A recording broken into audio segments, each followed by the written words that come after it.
ശ്രീഭദ്രയുടെ ശീബ പറഞ്ഞ് ചരിത്രത്തിൻ്റെ ഉറവിടം തേടിയെത്തിയതാണ് ആർ.എൻ. വ്ലോഗ്സ്.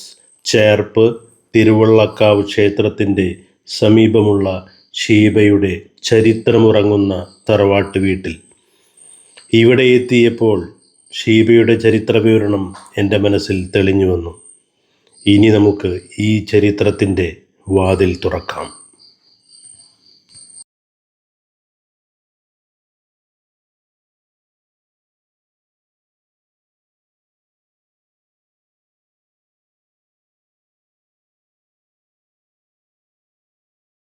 ഓം ലംബോദരായ നമഃ. ഓം ഏകദന്തായ നമഃ. ഓം ബുദ്ധിദാതായ നമഃ. ഓം സിദ്ധിദാതായ നമഃ.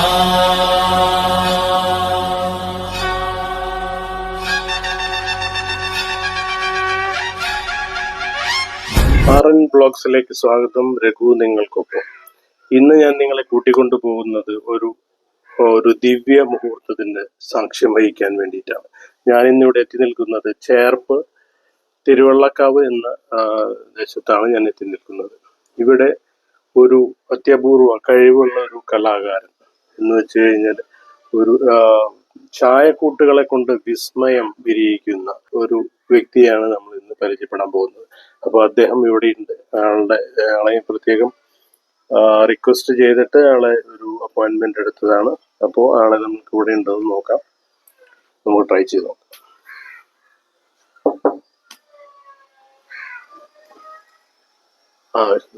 നമസ്കാരം. ഇതാണ് വിഷ്ണു, ഞാൻ പറഞ്ഞ ആ ഒരു അപൂർവ സിദ്ധിയുള്ള കലാകാരൻ. ചായക്കൂട്ടുകളെ കൊണ്ട് വിസ്മയം സൃഷ്ടിക്കുന്ന ഒരു വിദ്യയാണ് അദ്ദേഹത്തിന്റെ കയ്യിലുള്ളത്. നമുക്ക് കൂടുതൽ വിവരങ്ങൾ നമുക്ക് വിഷ്ണുവുമായിട്ട് സംസാരിച്ച് അതിലേക്ക് കൂടുതൽ വിവരങ്ങളിലേക്ക് കിടക്കാം. ഓക്കെ വിഷ്ണു, ആർ.എൻ. വ്ലോഗ്സിലേക്ക് സ്വാഗതം. നമസ്കാരം. വിഷ്ണുവിനെ ഇതിനു മുമ്പ് ഞാൻ പരിചയപ്പെട്ടത് നമ്മുടെ ലാസ്റ്റ് വീഡിയോയിൽ നമ്മളിട്ടായിരുന്നു ഈ കീനൂർ മഹാദേവ ക്ഷേത്രത്തിലെ ഒരു നാഗക്കള എഴുത്തുപാട്ടിന്റെ ഇതിലാണ് ആദ്യം പരിചയപ്പെട്ടത്. അമ്മയാണ് ആദ്യം പരിചയപ്പെട്ടത്. അപ്പൊ അതിനുശേഷം നമ്മള് അമ്മ കുറച്ച് ചരിത്രങ്ങളൊക്കെ പറയുണ്ടായി. പിന്നീടാണ് നമ്മൾ വീഡിയോ വിഷ്ണുവിന്റെ ആ വരകള് കുറച്ച് വീഡിയോസ് ഞാൻ കാണുന്നുണ്ടായി. അപ്പൊ അതിനുശേഷമാണ് നമ്മളിങ്ങനെ ഒരു തീരുമാനം എടുത്തത്, ഒരു ചിത്രം വരയ്ക്കുന്ന ഒരു ഭാഗം എടുക്കാന്നുള്ളത്. വിഷ്ണു എത്ര വർഷമായി ഇപ്പൊ ഈ മേഖലയില് വെച്ചാല് ഈ പൊടിവര മാത്രം? വരയുടെ ഇപ്പൊ മെയിനായിട്ട് ഇപ്പൊ ശ്രദ്ധിക്കണത് ഒരു 7-7.5 വർഷത്തോളമായിട്ടുണ്ട്. അപ്പൊ വരയുടെ മെയിനായിട്ട് ഇതിന്റെ പിന്നിൽ പോയിക്കൊണ്ടിരിക്കുന്നത് എന്ന് വെച്ചാൽ ഞാൻ എല്ലാവരോടും പറഞ്ഞ കളം വരകളിലൂടെയുള്ള യാത്രയിലാണ് ഇപ്പൊ. ഒരു 7.5 വർഷത്തോളമായിട്ടുണ്ട് ഇതിന്റെ പിന്നിൽ. അപ്പൊ ഇതിനു മുമ്പ് നമ്മൾ സംസാരിക്കുന്ന ഒരു അഷ്ടനാഗങ്ങളുടെ ഒരു കളം, അത് ഞാൻ വീഡിയോ കാണുന്നുണ്ടായി. അത് വളരെ ഒരു എന്താ പറയാ, വളരെ ബ്യൂട്ടിഫുൾ, വളരെ ഭംഗിയായിട്ട് തോന്നി എനിക്ക്. അല്ലെങ്കിൽ ആ ഒരു പ്രതിഷ്ഠ ഉള്ളത് ആദിമൂല വെട്ടിക്കോട് ക്ഷേത്രമുണ്ട്, അവിടെയാണ് അഷ്ടനാഗങ്ങളുടെ പ്രതിഷ്ഠ ഉള്ളത്. അപ്പൊ അവിടെ മലയ്ക്ക് പോകുമ്പോ എല്ലാ അമ്പലത്തിലും കയറിയിട്ട് പോവുക. അമ്മയുടെ അച്ഛൻ ആ സമ്പ്രദായം പഠിപ്പിച്ചിട്ടുണ്ട്. അപ്പൊ അങ്ങനെ അവിടെ ആദ്യമായിട്ട് പോയപ്പോ അവിടെ വെച്ചാണ് ഈ പ്രതിഷ്ഠ കാണുന്നത്. അപ്പൊ അന്നേ കയറി ഒരു ആഗ്രഹമായിരുന്നു അങ്ങനെ ഒരു കളം വരയ്ക്കണമെന്ന്. അപ്പൊ ആരും ഞങ്ങളുടെ സമുദായത്തിൽ വരച്ചിട്ടുമില്ല. ഇനി കാരണന്മാര് ചിന്തിച്ചിട്ടുണ്ടോ എന്ന് എനിക്ക് അറിയൂല. അപ്പൊ അത് എനിക്ക് എന്റെ പേരിലൊന്ന് കൊണ്ടുവരണം എന്ന് എനിക്കൊരു വലിയ ആഗ്രഹമായിരുന്നു. അങ്ങനെ അതിന്റെ പിന്നിൽ പിന്നെ അതിന്റെ പഠനം കാര്യങ്ങളൊക്കെ ഒരു 10 വർഷത്തോളമായി. പിന്നെ അത് വരയ്ക്കാൻ പറ്റിയ സ്ഥലവും അങ്ങനെ അത് ചെയ്യാൻ പറ്റിയ ആളുകളും വേണമല്ലോ. അങ്ങനെ പിന്നെ പോയപ്പോഴാണ് ഇത്തവണ വീട്ടിലെ പരിപാടി പ്ലാൻ ചെയ്തപ്പോഴാണ് എന്നാ വീട്ടിൽ തന്നെ ചെയ്യാം, അതും പിന്നെ ആർക്കും വലിയ ബുദ്ധിമുട്ടില്ല. ഇപ്പൊ നിങ്ങളുടെ ഈ ശ്രീഭദ്ര നാഗക്കളവെഴുത്തുപാട്ട് സംഘമാണല്ലോ, അതാണല്ലോ നിങ്ങളുടെ ഒരു ബേസ്. അപ്പൊ അതില് വേറെ വരക്കാരുണ്ടോ മറ്റുള്ള ഈ അമ്പലങ്ങളിലൊക്കെ പോകുമ്പോ? വരയ്ക്കാനൊക്കെ ആൾക്കാരുണ്ട്. ഇപ്പൊ ഞങ്ങള് ഫാമിലി തന്നെയാണ്. ഇപ്പൊ മാമൻ, പിന്നെ അതേപോലെ പാപ്പനുണ്ട്, പിന്നെ 2 അളിയന്മാര് കൂടിന്റെ ടീം അംഗങ്ങള്. അപ്പൊ ഞാൻ ചെന്നില്ലെങ്കിലും അവര് കളങ്ങളൊക്കെ വരയ്ക്കുന്നത്. എനിക്കൊരു സംശയം ചോദിക്കാനുള്ളത്, ഈ കളമെഴുത്ത് പാട്ടിന്റെ ഇപ്പൊ ഓരോ കളത്തിനും ഓരോ ദേവി ദേവതകളുടെ ഇതാണല്ലോ വരയ്ക്കുക കളത്തിൽ. അതെ അതെ. ദേവന്മാരുടെ നമ്മൾ അതില് വരുന്നില്ലല്ലോ. ദേവന്മാരെ ഇപ്പോ ചില സ്ഥലങ്ങളിലൊക്കെ രൂപക്കളം നിർബന്ധമുണ്ട്. ഇപ്പോ നാഗരാജാവിന്റെ കെട്ടുകളായിട്ട് വരയ്ക്കും. അപ്പോ ചില ആളുകൾക്ക് അത് രൂപകളായിട്ട് വരയ്ക്കണമെന്നുണ്ട്. അപ്പൊ അങ്ങനെ നിർബന്ധമുള്ളത് രൂപകളായിട്ട് വരയ്ക്കും, ആണിന്റെ രൂപത്തിൽ വരയ്ക്കും. അപ്പൊ നമ്മൾ ഓരോ കളത്തിലും ഓരോ ഭാവങ്ങളും പല ദേവതമാരും അങ്ങനെയൊക്കെ വരുമ്പോ ആ കളത്തിനനുസരിച്ചുള്ള പാട്ടാണോ നമ്മളത് പാടുന്നത്? അതെ അതെ. ഇപ്പോ മെയിൻ ആയിട്ടുള്ള പാട്ട് എന്ന് വെച്ച് കഴിഞ്ഞാൽ സ്റ്റാർട്ടിങ് ഗണപതിയാണ്. ഗണപതി ചൊല്ലിയതിനു ശേഷം പിന്നെ കഥകളും കാര്യങ്ങളൊക്കെ ആയിട്ടാണ് മുന്നോട്ട് പോവുക. ഇപ്പൊ ഓരോ ദേവതകൾ വരയ്ക്കുമ്പോൾ അതിനനുസരിച്ചുള്ള പാട്ടുകൾ. ഇപ്പോ ഓരോ നാട്ടിലും ഓരോ ചിട്ടകളാണ്. ഇപ്പോ മധ്യ കേരളം, അതേപോലെ വടക്കൻ കേരളം, തെക്കൻ കേരളം. അപ്പൊ ഈ 3 സ്ഥലങ്ങളിലും വ്യത്യസ്തമായ ആചാരങ്ങളാണ്. ഈ നമ്മൾ ഈ പാട്ടിന് താളം അങ്ങനെ ഈ ഇപ്പം മറ്റുള്ള ഈ നമ്മള് ക്ലാസിക്കൽ കർണാടിക് അങ്ങനെയൊക്കെ പഠിക്കുന്ന പോലെ തന്നെ ഇതിന് വല്ല ഇതുണ്ടോ, സ്വരസ്ഥാനങ്ങളാണ്? താളം കാര്യങ്ങളൊക്കെ ഉണ്ട്, 4 താളം അങ്ങനെയൊക്കെ ഉണ്ട്. അത് ഇപ്പോ പഠിപ്പിക്കുന്നത് ഞങ്ങളൊക്കെ ഞാനൊക്കെ കേട്ട് പഠിച്ചു പോകുന്ന കാര്യങ്ങളാണ്. അപ്പൊ അച്ഛന്റെ കൂടെ പോയിട്ട് അങ്ങനെ പഠിച്ചിട്ടുള്ള കാര്യങ്ങളാണ്. പിന്നെ കൂടുതല് എന്താ പറയാ, അതിനെ കുറിച്ച് അറിയാനാകുമ്പോ പിന്നെ അതിന്റെ റിസർച്ചും കാര്യങ്ങളൊക്കെ ആയിട്ട് ഞാൻ അങ്ങനെ പോയിക്കൊണ്ടിരിക്കുന്നത്. കഥകളും കാര്യങ്ങളും, പിന്നെ ഇപ്പൊ കളം വരകൾ, അതിന്റെ പിന്നിൽ ഇങ്ങനെ പോയിക്കൊണ്ടിരിക്കുന്നു പറയും വിരാടഗുരു ക്ഷേത്രം. അപ്പൊ അവിടെ ഇത്തവണ എനിക്ക് കോമ്പറ്റീഷൻ ആയിരുന്നു മൊത്തത്തില്. അവിടെ ചെന്നപ്പോ അവിടുത്തെ സാമിനോട് പറഞ്ഞത് വിഷ്ണു രുക്മിണി സ്വയംവരം പാട്ട് പാടാൻ പറഞ്ഞു. അപ്പൊ അത് പെട്ടെന്ന് വന്നപ്പോൾ എന്നോട് പറഞ്ഞു. തലേദിവസം മാമൻ ചെന്നപ്പോഴാണ് അങ്ങനെ ഒരു സൂചന കൊടുത്തത്. അപ്പൊ ഞാൻ ചെന്നപ്പോൾ അതിനൊക്കെ പ്രത്യേകിച്ച് ദക്ഷിണയാണ്, സെപ്പറേറ്റ് പാട്ടുകൾ ആള് പ്രത്യേകിച്ച് ദക്ഷിണ. അപ്പൊ അത് അവിടുത്തെ അനന്തശയനങ്ങളാണ്. അപ്പൊ ആ ഒരു കഥാ സന്ദർഭത്തിലുള്ള ഒരു കാര്യം അവിടെ ചെയ്യുന്നുണ്ട്. അപ്പൊ രുക്മിണി സ്വയംവരത്തില് അപ്പൊ മാല വെക്കണ രുക്മിണിനെ കട്ടുകൊണ്ടുപോണ ഭാഗങ്ങളൊക്കെ അവരവിടെ ഒരു കൃഷ്ണനാട്ട പരിപാടി പോലെ ചെയ്യുന്നുണ്ട്. അങ്ങനെയാണ്. അപ്പൊ നമുക്ക് ഞാൻ സ്വാമിയോട് പറഞ്ഞു നമുക്ക് ചെയ്യാം. അപ്പൊ എന്റെ മനസ്സിൽ പിന്നെ കഥ ഏകദേശം രൂപരേഖ ഉണ്ട്. പിന്നെ അപ്പൊ തന്നെ അവിടെ ഇരുന്നിട്ട് പാട്ട് ചിട്ടപ്പെടുത്തി പാടാണ് ഞാൻ ചെയ്തത്. അയ്യോ തീർച്ചയായിട്ടും ആ ഒരു പാട്ടിനെ കുറിച്ച് ഓർമ്മയില്ല. അന്നത്തെ ഒരു ആ കഥ പെട്ടെന്ന് മനസ്സിലാക്കി. വിഷ്ണു ഓരോ കളങ്ങളിൽ ഓരോന്ന് പാടുന്നില്ല. അതിൽ ഏറ്റവും ഇഷ്ടപ്പെട്ട ഒരു ഏതാണ് ഒരു പാട്ടായിട്ട്? അതിലിപ്പോ ഏറ്റവും ഇഷ്ടപ്പെട്ട എനിക്ക് ഏറ്റവും കൂടുതൽ പാടാൻ ഇഷ്ടം, ഇപ്പം എല്ലാരും മെയിൻ ആയിട്ട് നാഗങ്ങളുടെ ജനനം കാര്യങ്ങളൊക്കെയാണ്. പക്ഷെ എനിക്ക് ഏറ്റവും ഇഷ്ടം കൃഷ്ണന്റെ പാട്ട് പാടാൻ ഭയങ്കര ഇഷ്ടം. ഇപ്പോ ഞങ്ങളുടെ പാട്ടുണ്ടല്ലേ, കന്നീമാ സത്തിയിലെ ആയില്യം നാളിലാണ് നാഗങ്ങള് ജനിച്ചു. കണ്ടാലും അഴകുണ്ട് നാഗ കുഞ്ഞുങ്ങളെ, കണ്ടാല് അഴകുണ്ട് നാഗ കുഞ്ഞുങ്ങളെ. 10 മാറ്റമുള്ള തങ്ക നിറം പോലെ, 10 മാറ്റമുള്ള തങ്ക നിറം പോലെ. പാടുന്ന സമയത്ത് ഇപ്പൊ അമ്മ പറയണ്ടായി, അമ്മ കഴിഞ്ഞ ഇന്റർവ്യൂല് പറയണ്ടായിരുന്നു, ആ പുള്ളോക്കടം വായിക്കുന്ന സമയത്ത് ഇങ്ങനെ ഒരു ആ നാഗങ്ങളെ അങ്ങനെ മനസ്സിലിങ്ങനെ, ഇപ്പൊ നമ്മളിപ്പോ വിഷ്ണു പാട്ട് പാടില്ല, ഇങ്ങനെ കണ്ണിങ്ങനെ അടച്ചിട്ടാണ്. അപ്പൊ നമ്മൾ ആ സബ്ജക്ട് നമ്മൾ പാടുന്ന സബ്ജക്ട് ഇപ്പൊ പാമ്പുകളെ കുറിച്ചാണ്, ആ പാമ്പുകൾ അങ്ങനെ മനസ്സിലേക്ക് നമ്മളുടെ ഒരു തീർച്ചയായിട്ടും ഞാൻ കഥ കാണും. കഥ എന്റെ കണ്ണിലൂടെ പോയിക്കൊണ്ടേയിരിക്കും. അതെ അതെ.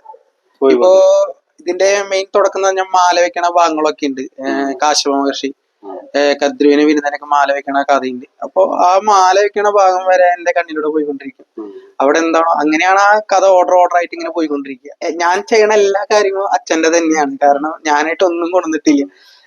അച്ഛൻ പണ്ടൊക്കെ പാടിയിട്ടുള്ള കാര്യങ്ങളൊക്കെ കാസറ്റിലാക്കിയിട്ട് അമ്പലംകാരൊക്കെ ഏൽപ്പിക്കും. അപ്പൊ അത് അന്നിരുന്ന് കണ്ടിട്ട് ഓരോ കാര്യങ്ങളും അച്ഛൻ്റെതായ ഓരോ കാര്യങ്ങളും നോക്കി വെച്ചിട്ടാണ് ഇപ്പൊ എടുത്തിട്ട് പരിപാടി സ്ഥലത്ത് ഉപയോഗിച്ചുകൊണ്ടിരിക്കുന്നത്. അപ്പൊ എല്ലാവരും വിഷ്ണു ഇറക്കിയത് ഞാൻ ഇറക്കിയതല്ല, ഒക്കെയോ അച്ഛന്റെ തന്നെയാണ്.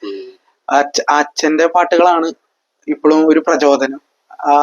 ഇപ്പൊ ചില നേരത്തൊക്കെ പാട്ടുകൾ പാടുമ്പോ അച്ഛൻ പാടുന്ന പോലെ തോന്നാം. കാരണം ആ ശ്രുതിയും കാര്യങ്ങളൊക്കെ അച്ഛൻ പണ്ട് പാടിയിരുന്ന കാര്യങ്ങളാണ്. പിന്നെ അതേപോലെ തന്നെ അച്ഛന്റെ ഒരു പാട്ട് 2015 അന്ന് ഞാൻ കേട്ടിരിക്കണം ആ ഒരു ശ്രുതിയിൽ അച്ഛൻ പാടണത്. പിന്നെ ഇതുവരെയായിട്ട് അങ്ങനെ ഒരു രീതിയിൽ ഞാൻ കേട്ടിട്ടില്ല. എനിക്ക് അച്ഛനൊന്ന് ആ ശ്രുതിയിലൊന്ന് പാടണമെന്നുണ്ട്. അത് ഞാൻ കാളിയമർദ്ദനം പാട്ടാ അച്ഛനിരുന്ന് പാടിയത്. പക്ഷെ അതൊരു പ്രത്യേക നീട്ടലുണ്ടായില്. ആ നീട്ടല് ഞാൻ അന്ന് ശ്രദ്ധിച്ചു വെച്ചോണ്ട് ഇന്ന് ആ നീട്ടല് എല്ലായിടത്തും പോയിട്ട് ഉപയോഗിക്കുന്നുണ്ട്. അപ്പൊ ഇത് നമ്മൾ ഇനിയിപ്പോ ഇനിയുള്ള കാലഘട്ടം എന്ന് വെച്ചാല് മുന്നിലേക്ക് നമുക്ക് ഒരുപാട് വിഷ്ണു സഞ്ചരിക്കാനുണ്ട്. അതുപോലെ പുതിയ പുതിയ ഐഡിയകള് അതെങ്ങനെ പ്രാവർത്തികമാക്കണം, അല്ലെങ്കിൽ അത് ഇംപ്ലിമെന്റ് ചെയ്യേണ്ടത് എങ്ങനെയാണെന്നൊക്കെ ഒരു ധാരണ ഒരു മനസ്സിലിങ്ങനെ നിൽക്കുന്നുണ്ട്. അപ്പൊ അതിനുവേണ്ടി നന്നായിട്ട് പ്രവർത്തിക്കുക. നല്ല രീതിയിൽ എല്ലാവിധ സപ്പോർട്ടും എല്ലാവരുടെ കയ്യിലുണ്ടാവും. അപ്പൊ സോഷ്യൽ മീഡിയയോട് എന്താണ് പറയാനുള്ളത് ഈ വിഷ്ണുവിന്? സോഷ്യൽ മീഡിയയിലൊന്ന് പറയാണെന്ന് വെച്ച കാര്യം, ഞങ്ങളെ പോലുള്ള കലാകാരന്മാരെ സപ്പോർട്ട് ചെയ്യുക. കാരണം ഇപ്പൊ ഞാൻ കളം വരയ്ക്കുന്ന ഒരു വ്യക്തിയാണ്. പക്ഷെ എന്നെക്കാട്ടും നന്നായിട്ട് വരയ്ക്കുന്ന ചേട്ടന്മാരൊക്കെ ഉണ്ട്. പക്ഷെ അവരൊന്നും അറിയപ്പെടുന്നില്ല എന്ന് മാത്രം. എനിക്ക് ഭയങ്കര വിഷമമുള്ള ഒരു കാര്യമാണ് അത്. കാരണം വലിയ വലിയ കലാകാരന്മാരാണ്. അപ്പൊ അവരൊക്കെയാണ് അറിയപ്പെടുന്നത്. ഇപ്പൊ ഞാൻ വരയുടെ എനിക്കൊരു പ്രചോദനം കളമെഴുത്തുപാട്ട്, അതൊരു വലിയൊരു കലാകാരനുണ്ട്, അജീഷ് പുത്തൂർ എന്ന് പറയും. അപ്പൊ അദ്ദേഹം മരണപ്പെട്ടു. അദ്ദേഹത്തിന്റെ കളങ്ങളാണ് എനിക്ക് വരയ്ക്കാനുള്ള ഒരു പ്രചോദനം എന്ന് വേണമെങ്കിൽ പറയാം. കാരണം ആള് പ്രദർശന കളങ്ങൾ വരയ്ക്കുന്ന വ്യക്തിയാണ്. ഇപ്പോ തൃശ്ശൂർ ഓണാഘോഷ പരിപാടിക്കൊക്കെ കളങ്ങൾ വെറൈറ്റി അമ്മാതിരി കളങ്ങളാണ്. കണ്ട് നമ്മള് വരെ അവിടെ നിന്ന് കോരിധരിച്ചു പോകും. അതേപോലത്തെ കളങ്ങളാണ് അദ്ദേഹം വരച്ചത്. പറയാൻ പറ്റുമോ എനിക്ക് അറിയില്ല.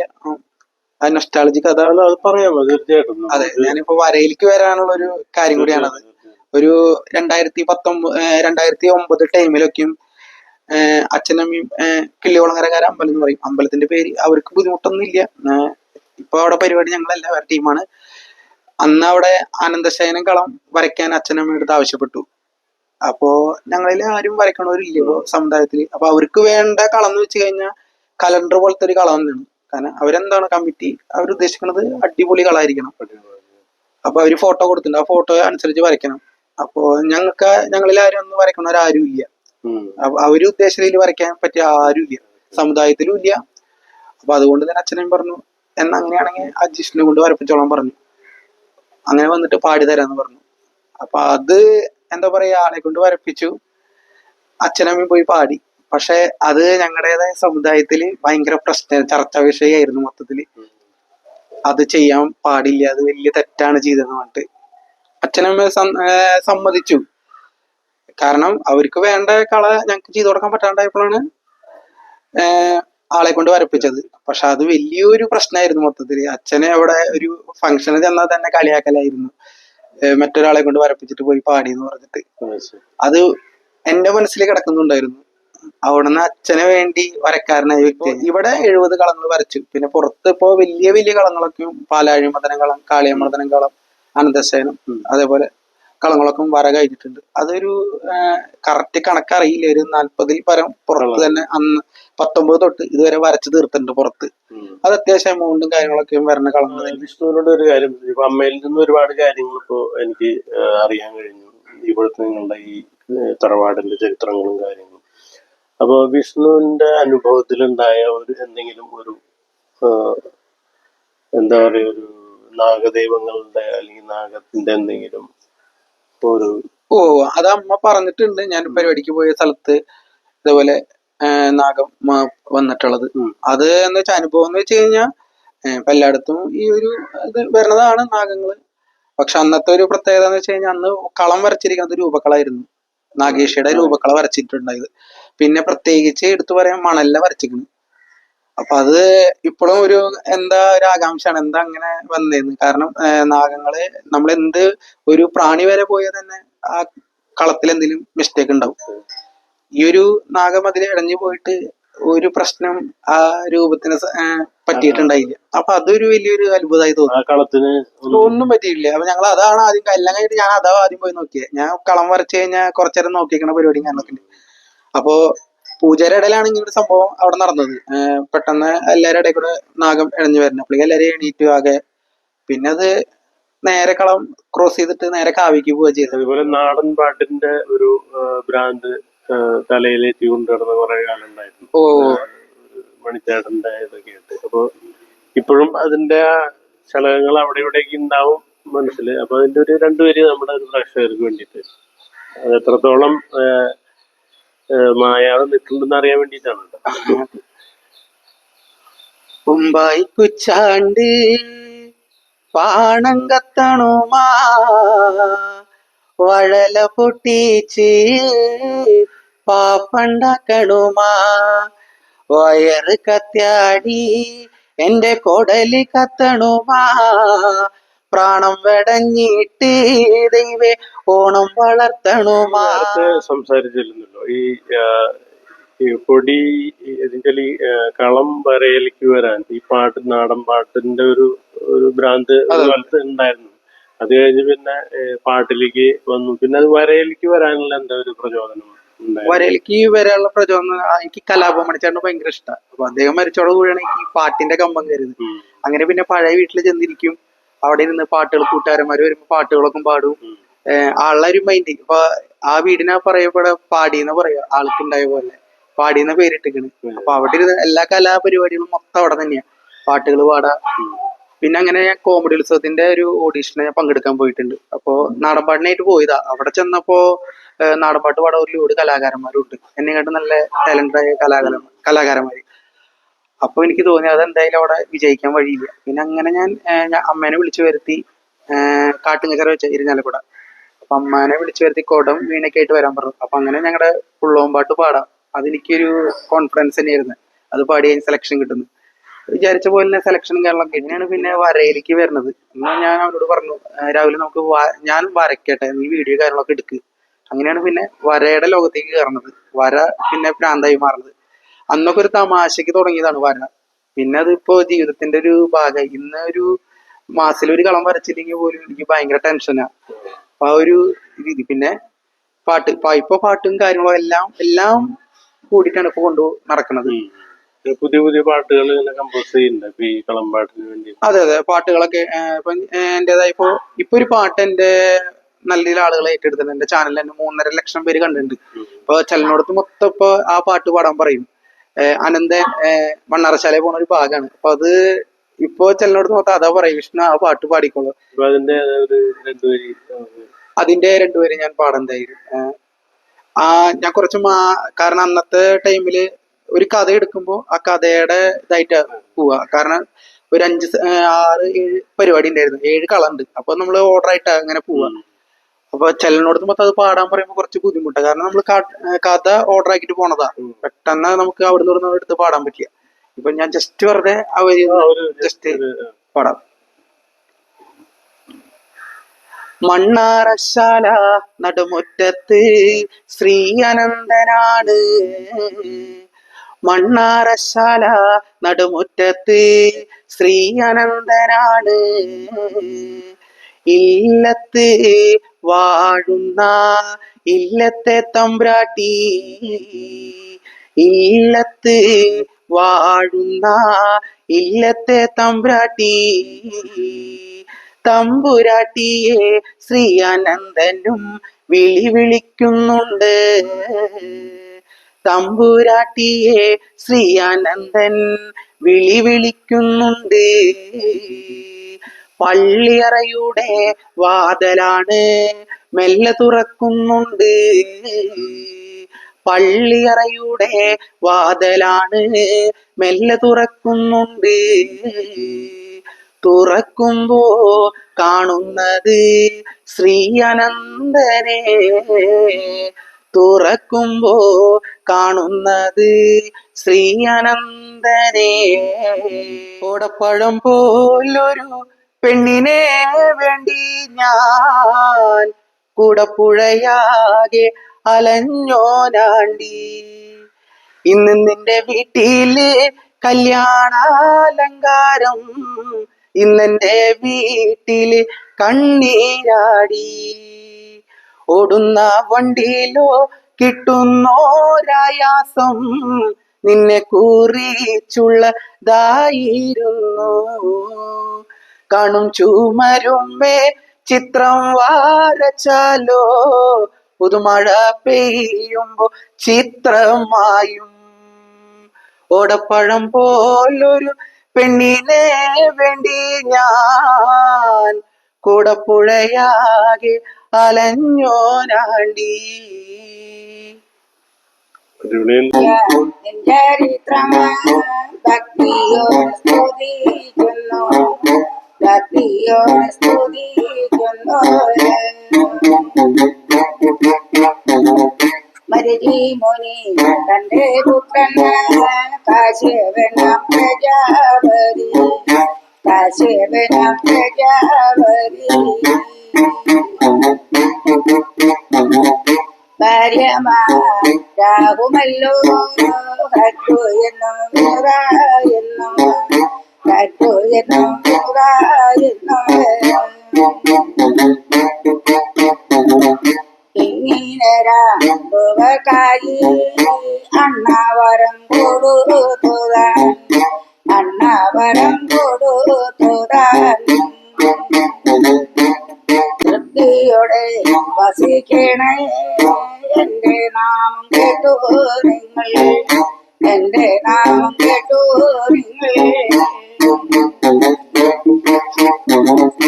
എന്റെ നാമം കേട്ടു നിങ്ങൾ ചിത്രകൂടത്തിൽ വാഴുക, ചിത്രകൂടത്തിൽ വാഴുക.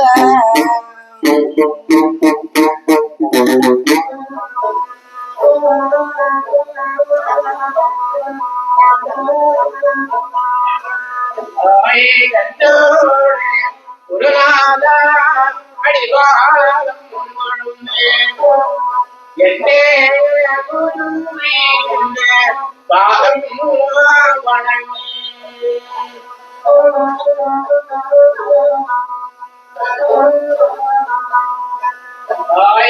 എപ്പോഴും എപ്പോഴും ശിവ, എപ്പോഴും ശിവ.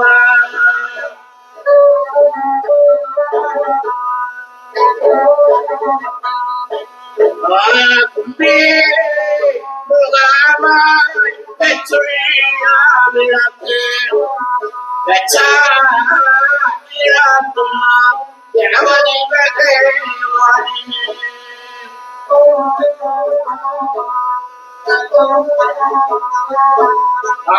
ദൈവങ്ങളുടെ സുരക്ഷയുടെ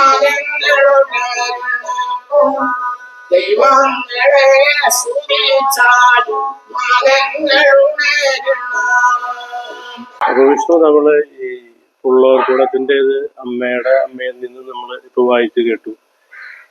വീണ വാദൻ നമ്മുടെ വിഷ്ണുവിന്റെ അച്ഛനും ഇപ്പൊ വായിച്ചു കേൾപ്പിച്ചു. വളരെ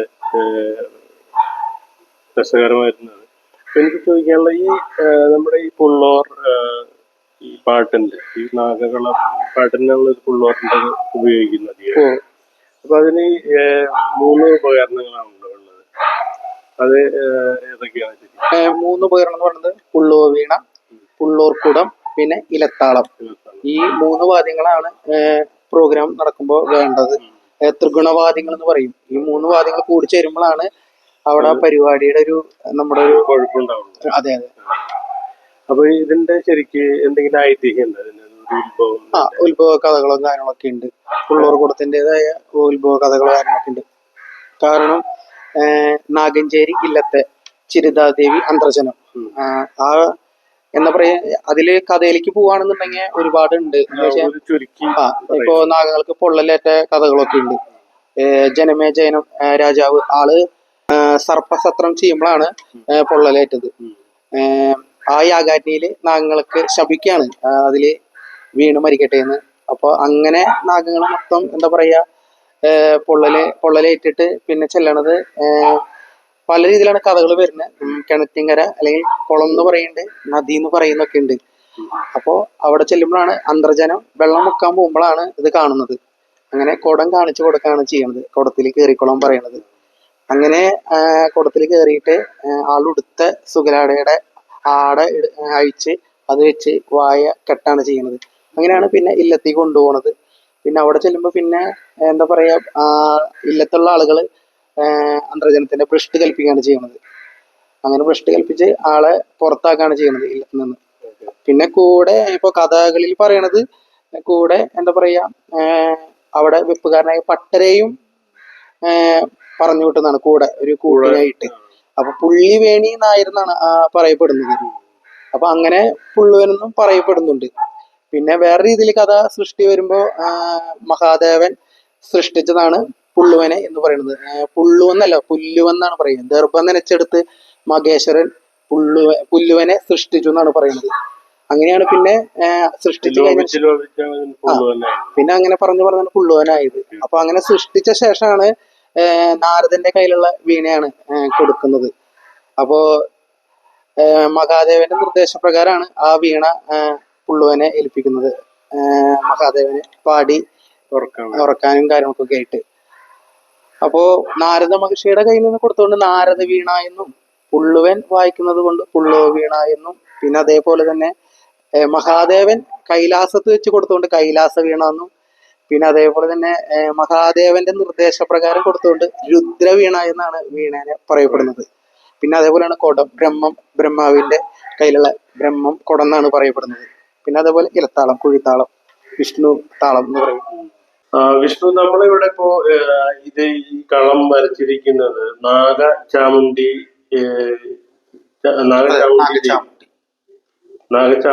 ദേവി, ദേവിയല്ല, നാഗചാമുണ്ടി. അമ്മ ദേവി എന്നൊക്കെ പറയും. കാരണം രണ്ട് രീതിയിലുണ്ട്. ദേവി ഉണ്ട് സെപ്പറേറ്റ്, ചാമുണ്ടി ദേവി ഉണ്ട്. ഇത് നാഗത്തിനോട് കൂടിയിട്ടുള്ള ദേവിയാണ്. അപ്പൊ നാഗചാമുണ്ടി നാഗങ്ങളിൽ പെടുന്ന ഒരു കളം കൂടിയാണ്. അപ്പൊ ഇതിന്റെ ഭാവം എന്താണ് ശരിക്കും? ഈ ദേവിയുടെ ഭാവം ഇതിലിപ്പോ വിഷ്ണു വരച്ചിരിക്കുന്നത് എന്താണ് അതിന്റെ ഒരു? ഈ ഭാവത്തിൽ കുറച്ച് ഗൗരവം കൊടുത്തിട്ടുണ്ട്. കാരണം മറ്റുള്ള കളം അപേക്ഷിച്ച് വരയ്ക്കുമ്പോൾ ഈ രൂപത്തിന് കുറച്ച് ഗൗരവം വേണം. പിന്നെ കണ്ണുകളിൽ കുറച്ച് പ്രത്യേകതകളൊക്കെ ഉണ്ട്. എല്ലാം ഉൾക്കൊണ്ടുള്ള രൂപമാണ്. കാരണം നാഗേഷിയുടെ കളാണ് ഏറ്റവും കൂടുതൽ വരയ്ക്കുക പരിപാടി സ്ഥലങ്ങളിലൊക്കെ. അപ്പൊ അതിൽ നിന്നും നാഗേഷിനെ വരയ്ക്കുമ്പോൾ എന്ന് പറഞ്ഞാൽ ആള് സുന്ദരിയായിരിക്കും, മൊത്തം പുഞ്ചിരിയും കാര്യങ്ങളൊക്കെ ഉണ്ടാവും. ഈ നാഗചാമുണ്ടിനെ വരയ്ക്കുമ്പോൾ കുറച്ച് ഗൗരവത്തോട് കൂടിയിട്ടാണ് വരയ്ക്കുക. കാരണം എല്ലായിടത്തും അങ്ങനെ ചെയ്യണില്ല. അത്യപൂർവമായ ഒരു കളം കൂടിയാണ്. മിക്ക സ്ഥലങ്ങളിലും ചെയ്യണ കളല്ല. ഇതിന്റെ വേറെ പ്രത്യേകത എന്താണ്? ഈ കളത്തിന്റെ ഇപ്പൊ മറ്റുള്ള കളങ്ങളെ അപേക്ഷിച്ചിട്ട് ഇപ്പൊ നമ്മൾ സാധാരണ കളങ്ങളിപ്പോ ഈ കളയത്ത് പാട്ടിന്, നാഗക്കള പാട്ടിനൊക്കെ പോകുമ്പോൾ വരയ്ക്കുന്ന കളത്തിനെ അപേക്ഷിച്ചിട്ട് ഇതിന് എന്തെങ്കിലും പ്രത്യേകതകൾ നന്നായിട്ടുണ്ട്. പൂജാകർമ്മങ്ങൾക്ക് പ്രത്യേകതയുണ്ട്. കാരണം അത് അതിന്റെ ക്രമത്തിൽ തന്നെ പൂജകളും കാര്യങ്ങളും ചെയ്യണം. അല്ലെങ്കിൽ നമുക്കും പിന്നീട് അതൊരു ദോഷവും. ചെയ്യിക്കണ ആളും അത് ചെയ്യണ ആൾക്കും ദോഷവും. അപ്പൊ അതിനനുസരിച്ചുള്ള ഒരു കർമ്മമായിരിക്കും അവിടെ അനുഷ്ഠിക്കേണ്ടത്. ഇപ്പൊ ഇതിന്റെ ആക്ച്വലി ഞാനിത് സ്റ്റാർട്ടിങ് മുതൽ സ്കെച്ച് മുതൽ കണ്ടതാണ്. ശരിക്കും ഇന്നലെയും ഞാൻ വന്നിട്ട് അപ്പോഴും പൂർത്തിയായിട്ടുണ്ടായിരുന്നില്ല. ഇന്നലത്തെ രാത്രിയിലെ മുഴുവൻ ടൈം വർക്ക് ചെയ്തിട്ടാണ് ഇപ്പോ വിഷ്ണു ഇതിനെ കംപ്ലീറ്റ് ചെയ്തിരിക്കുന്നത്. ശരിക്കും ഞാനിവിടെ വന്ന് കണ്ടുപോയപ്പോൾ ഞെട്ടിപ്പോയി എന്നുള്ളതാണ്. അത്രയും ഇന്നലെ കണ്ട ആ ഒരു രൂപമല്ല ഇപ്പൊ ശരിക്കും ഒരു എന്താ പറയാ, ഒരു ജീവന്റെ ഒരു തുടിപ്പ് പോലെ എന്ന് പറയില്ല, അത് ശരിക്കും നമുക്കത് കാണാൻ പറ്റും. പ്രത്യേകിച്ച് ചായക്കൂട്ടുകളിൽ നമ്മള് ചാലിച്ച് ബ്രഷ് കൊണ്ട് ചെയ്യുന്ന അതിനേക്കാളും ടഫായിട്ടാണ് എനിക്ക് ഇതിനെ തോന്നുന്നത്. അങ്ങനെയല്ല, അത് എന്താണ് വിഷ്ണുവിന്റെ അഭിപ്രായം? എന്റെ അഭിപ്രായം, ഞാൻ വരയെ കുറിച്ച് എനിക്ക് ഡീറ്റെയിൽ ആയിട്ട് അറിയില്ല. ഞാൻ വരയൊന്നും പഠിക്കാത്ത വ്യക്തിയാണ്. അപ്പോ ചിലപ്പോ ബുദ്ധിമുട്ടുണ്ടാവാം. കാരണം ഞാനിപ്പോ ഈ കളം എഴുത്ത് ഫീൽഡിലുള്ളത് കൊണ്ട് എന്നെ സംബന്ധിച്ചുള്ള ഇത്രയും വലിയ ബുദ്ധിമുട്ടുള്ള കാര്യമില്ല. എന്നാലും ഓരോ ഇപ്പൊ ഒരുപാട് കളങ്ങൾ വരച്ചിട്ടുണ്ട്. ആ പരിചയമുള്ളത് കൊണ്ട് ഇപ്പൊ എല്ലാം സിമ്പിൾ തന്നെയാണ്. പിന്നെ ഇതിന്റെ ഉള്ളിൽ വരയ്ക്കണതിന്റെ കുറച്ച് പരിമിതികളാണ് ഇപ്പൊ പ്രശ്നമുള്ളൂ. സ്ഥലക്കുറവിന്റെ ഒരു ബുദ്ധിമുട്ട്. ഇതിനകത്ത് കൊള്ളാവുന്ന രീതിയിലുള്ള കളങ്ങളാണ് നമ്മളിപ്പോ വിഷ്ണു പ്രാക്ടീസ് ചെയ്യുന്നത്. അതെ. ഇത് ശരിക്കും ഇപ്പോ എത്ര 60ഓളം? ഇത് 62ാമത്തെ കളാണ്. ഇല്ല, ഇതിപ്പോ 70ാമത്തെ കളാണ് കഴിഞ്ഞിരിക്കുന്നത്. അപ്പൊ വിഷ്ണുവിന്റെ ടാർഗറ്റ് എന്ന് പറഞ്ഞു കഴിഞ്ഞാല് 100 കളം എഴുതി, കളം വരച്ച്, വെറും വരയല്ല, അത് അതിൻ്റെതായ ചിട്ടയോടും അതിന്റെ രൂപവും എല്ലാം കൂടി അതിന്റെ ആ ഒരു രൂപത്തിലേക്ക് വളരെയധികം ആഴ്ന്ന് ഇറങ്ങി, താഴെ ചെന്ന് ഇറങ്ങി അതിന്റെ എല്ലാ പോരായ്മകളും എല്ലാം പരിശോധിച്ചതിന് ശേഷം മാത്രമാണ് വിഷ്ണു ചെയ്യുന്നത്. ഒരു റിസർച്ച് പോലെയാണ് ഇത് വിഷ്ണു ചെയ്യുന്നത് അല്ലെ? അതെ അതെ അതെ അതെ. ഓരോ കളങ്ങൾ വരയ്ക്കുമ്പോൾ ഓരോ പഠനങ്ങളാണ്. ഇപ്പോ മെയിനായിട്ട് വരയ്ക്കാൻ കഴിവെന്ന് പറഞ്ഞിട്ട് കാര്യമില്ല, ക്ഷമയാണ് ഇതിന് മെയിനായിട്ട് വേണ്ടത്. അപ്പൊ ആ ക്ഷമ ഇപ്പൊ പഠിച്ചുകൊണ്ടിരിക്കുകയാണ്. ഓരോ കളങ്ങൾ എടുക്കുമ്പോഴും വളരെ ബുദ്ധിമുട്ടിട്ട് തന്നെയാണ് ആ കളങ്ങളൊക്കെ വരച്ചു തീർക്കുന്നത്. എന്നാൽ ഇതിനോടുള്ളൊരു എന്താ പറയാ, അടങ്ങാത്തൊരു പ്രണയമുള്ള ഒരു വ്യക്തിയാണ്. അപ്പൊ അതങ്ങനെ വരച്ചു പോയിക്കൊണ്ടിരിക്കുകയാണ്. അതിപ്പോ 70ാമത്തെ കളർ.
അപ്പൊ ഇനിയും ആള് ഒരു ഇതിലും വ്യത്യസ്തമായിട്ടുള്ള കളം വരയ്ക്കാനുള്ള ഒരു ഇതുണ്ട്. പക്ഷെ ആ കളമാണ് നമ്മൾ ആദ്യം തീരുമാനിച്ചത്. പക്ഷെ അതിനുള്ള സ്ഥല സൗകര്യം കൂടി ഇല്ലാത്തത് കൊണ്ടാണ് ഇപ്പൊ ഈ നാഗചാമുണ്ടിയുടെ ഒരു കളത്തിലേക്ക് ആള് ഫൈനലായിട്ട് സ്കെച്ച് ഇട്ടത്. അപ്പൊ ഇതിന്റെ ചായക്കൂട്ടുകളൊക്കെ അപ്പൊ നമ്മള് ഇങ്ങനെ തയ്യാറാക്കുന്നത് വിഷ്ണു തന്നെ തയ്യാറാക്കുന്നതാണ്. അതെ അതെ. ഇപ്പോ ഈ 70 കളം വരച്ചത് ഞാൻ ഒറ്റയ്ക്ക് തന്നെയാണ്, ഒരാളും സഹായിക്കാൻ വന്നിട്ടില്ല. പിന്നെ അതേപോലെ തന്നെ പൊടികളും മിക്സിംഗ് ഒക്കെ ഞാൻ തന്നെയാണ്, എല്ലാം ഞാൻ തന്നെയാണ് സെറ്റ് ചെയ്ത് വെക്കുന്നത്. ഈ ഒരു കളത്തിന് 30-ൽ പരം പൊടികൾ എടുത്തിട്ടുണ്ട് ഇതിന്റെ ഷെയ്ഡ് കാര്യങ്ങളൊക്കെയും ചെയ്യാനായിട്ട്, കളർ മിക്സിങ്. പിന്നെ അത് വർക്കിനനുസരിച്ചിട്ട് കൂടിയിട്ടുണ്ട്. പിന്നെ എനിക്ക് പറയാനുള്ളത്, എനിക്ക് വളരെ എന്താ പറയാ, വളരെ ഒരു ഇൻട്രസ്റ്റിംഗ് ആയിട്ട് തോന്നിയത്, അതുകൊണ്ടാണ് ഞാൻ പറഞ്ഞത് ചായം ചാലിച്ചത്. നമ്മള് ചായ കൂട്ടി, ഇതിപ്പോ പൊടിയാണ്, എല്ലാം പൊടി കളറ് പൊടികളാണ് ഇതില്. ഇതൊരു പ്രകൃതിദത്തമായ പൊടികളുണ്ട്, കുറച്ചൊരു മറ്റുള്ള പൊടികൾ മിക്സ് ചെയ്തിട്ടാണ് ഇത് ചെയ്തിരിക്കുന്നത്. പക്ഷെ നമ്മള് ഒരു ചായം ചാലിച്ചുകൊണ്ട് നമ്മളിപ്പോ ഒരു ക്യാൻവാസിലേക്ക് ഇത് പകർത്തുകയാണെങ്കിൽ നമുക്ക് ഇത് ഒരുപാട് എന്താ പറയാ, പല സംഭവങ്ങളും നമുക്ക് പെയിന്റ് ഒക്കെ ബ്ലെൻഡ് ചെയ്ത് നമുക്ക് അതിന്റെ ആ ഷെയ്ഡൊക്കെ കിട്ടാൻ പറ്റും. പക്ഷെ ഇപ്പൊ ഇതില് എനിക്ക് കാണാൻ കഴിഞ്ഞാൽ അതാണ് എന്നെ ഏറ്റവും ആകർഷിച്ചത്. ഇതിൽ ആ ഷെയ്ഡുകളൊക്കെ എങ്ങനെയാണ് നമ്മള് ചായം ചാലിച്ചിട്ട് ഒരു കലാകാരൻ ക്യാൻവാസിലേക്ക് പകർത്തുന്നത്, അതേ രൂപത്തിലാണ്, അതേ ഒരു ഭംഗിയും അതിന്റെ ഭാവവും ഒക്കെ കിട്ടുന്നുണ്ട് എന്നുള്ളതാണ് ഏറ്റവും വലിയ പ്രത്യേകത. ഇപ്പൊ ഇതിലാ ആകാശം, അതുപോലെ തന്നെ ആ ബാക്ക്ഗ്രൗണ്ട് കൊടുത്തിരിക്കുന്നു, വളരെ മനോഹരമായിട്ടാണ് ചെയ്തിരിക്കുന്നത്. അപ്പുറത്തൊരു കാടുകളും ഇപ്പുറത്ത് നദി, വെള്ളച്ചാട്ടം, വെള്ളമൊഴുകി വരുന്നത്, ആ ഒരു വേവ്സ്, തിര, ആ ഒരു അവിടെ ഒരു പാറ കാണുന്നുണ്ട് 2-3 സ്ഥലത്ത്. അവിടെ വെള്ളം ആ പാറകളിൽ തട്ടിയിട്ട് ഒരു ചെറുതായിട്ട് ചെറിയൊരു പത പോലെ ഇങ്ങനെ വരുന്ന സംഭവം, അതൊക്കെ നിങ്ങൾക്ക് ഇപ്പൊ ഈ വീഡിയോയിലൂടെ നിങ്ങൾക്ക് കൃത്യമായിട്ട് കാണാം. അതൊക്കെ അത്രയും മനോഹരമായിട്ടെന്ന് പറഞ്ഞു കഴിഞ്ഞാല് അതൊരു പൊടി കൊണ്ട് ചെയ്യാന്ന് പറഞ്ഞു കഴിഞ്ഞാൽ അതൊരു സംഭവമാണ്. നമുക്ക് ചാമുണ്ടിയുടെ പ്രത്യേകിച്ച് നമ്മൾ പറയാ വസ്ത്രധാരണം, ആ വസ്ത്രത്തിന്റെ മടക്കുകള്, അതൊക്കെ നമ്മളൊരു കലാകാരന്റെ ഭാവനയോട് കൂടി ചെന്ന് അത് കാണുകയാണെങ്കിൽ അത് വളരെ മനോഹരം എന്ന് പറഞ്ഞു കഴിഞ്ഞാല് പ്രത്യേകിച്ച് അപ്രിഷിയേറ്റ് ചെയ്യേണ്ട ഒരു കാര്യമാണ് എന്നുള്ളതാണ്. എന്നുവെച്ചാൽ അതേപോലെ ഈ ചായം ചാലിച്ച് ഒരു ക്യാൻവാസിൽ ചെയ്യുന്ന ആ ഇതിനേക്കാളും വളരെ ആ ദേവിയുടെ കാലിലുള്ള ആ പാദസരം എടുക്കുന്നതും അതുപോലെ ആ വിരലിന്റെ ആ നഖം, വിരലിന്റെ തുമ്പുകള്, അത് എത്ര ക്ലിയർ ആയിട്ട്, അതുപോലെ ആ കയ്യിലിരിക്കുന്ന ഒരു അത് ആ കയ്യിലിരിക്കുന്നത് ഒരു പാത്രവട്ടങ്ങൾ എന്ന് പറയും. പാത്രവട്ടം, അതിന്റെ അകത്തോട് കൂടിയിട്ട് ഒരു പാമ്പിന്റെ ഒരു രൂപം ഉണ്ട് അതില്. അതൊക്കെ വളരെ മൈന്യൂട്ടായിട്ട് ചെയ്യേണ്ട കാര്യമാണ്. പക്ഷെ അതൊക്കെ വളരെ ഭംഗിയായിട്ടാണ് അത് അത്രയും വിഷ്ണുവിനെ പറ്റിയിട്ടുള്ള ഒരുപാട് കാര്യങ്ങൾ വിഷ്ണു പറയുകയുണ്ടായി. അതുപോലെ വിഷ്ണുവിന്റെ ഭാവി എന്താണെന്നും എല്ലാം പറയുന്നുണ്ട്. കലാകാരന്മാര് ഒരുപാടുണ്ടാവാം. പ്രത്യേകിച്ച് ഈ കളമെഴുത്ത് പാട്ടിൽ കളം വരയ്ക്കുന്ന, പൊടി കൊണ്ട് കളം വരയ്ക്കുന്ന പലരും ഉണ്ടായിരിക്കാം. പക്ഷെ അതിൽ നിന്നും വ്യത്യസ്തമായ രീതിയിൽ ഒരു ദൈവാനുഗ്രഹം, ഒരു അനുഗ്രഹീത കലാകാരൻ തന്നെയാണ് വിഷ്ണു, നമ്മുടെ കൂടി ഇരിക്കുന്ന വിഷ്ണു എന്ന ഒരു കലാകാരൻ. അപ്പോൾ ഈ വിഷ്ണുവിന്റെ ഭാവി എന്താണെന്നും അന്ന് തീരുമാനിക്കേണ്ടത് എല്ലാം പ്രേക്ഷകരാണ്, സബ്സ്ക്രൈബേഴ്സ് ആണ്. അതുപോലെ തന്നെ നിങ്ങളും അതിലെ ഒരു പങ്കാളികളാണ്. അപ്പോ ഈ വിഷ്ണുവിന്റെ ഈ കഴിവിനെ പറ്റിയിട്ട് നാടറിയണം, ലോകം അറിയണം, എല്ലാം നാട്ടുകാരും അറിയണം. അപ്പൊ അതിനുവേണ്ടി നിങ്ങൾ ചെയ്യേണ്ടത് കൂടുതൽ ഈ വീഡിയോ ഇതിൽ ഞാൻ വീഡിയോയിൽ വിഷ്ണുവിന്റെ പല വീഡിയോയും ഇതിലിടുന്നുണ്ട് കൂടെ എഡിറ്റ് ചെയ്തിട്ട്. അപ്പൊ അതെല്ലാം മറ്റുള്ള പ്രേക്ഷകരിലേക്ക് എത്തിക്കുക, കൂടുതൽ ആളുകളിലേക്ക് ഷെയർ ചെയ്യുക. ഈ വിഷ്ണു എന്ന കലാകാരൻ, വിഷ്ണുവിനെ പോലുള്ള കലാകാരന്മാര് ഒരിക്കലും നമ്മൾക്ക് നഷ്ടപ്പെടാനുള്ള സാഹചര്യം ഉണ്ടാവാൻ ഇടയാകരുത് എന്നാണ് ഈ അവസരത്തിൽ എനിക്ക് പറയാനുള്ളത്. ഈ വാറൻ വ്ലോഗ്സ് ഇവിടെ സൈനിങ് ഓഫ് ചെയ്യാം. Thank you. ഒരു നാല അടിവാരം മുൻമണുന്നേ എന്റെ ഗുരുവിന്റെ പാദം വണങ്ങി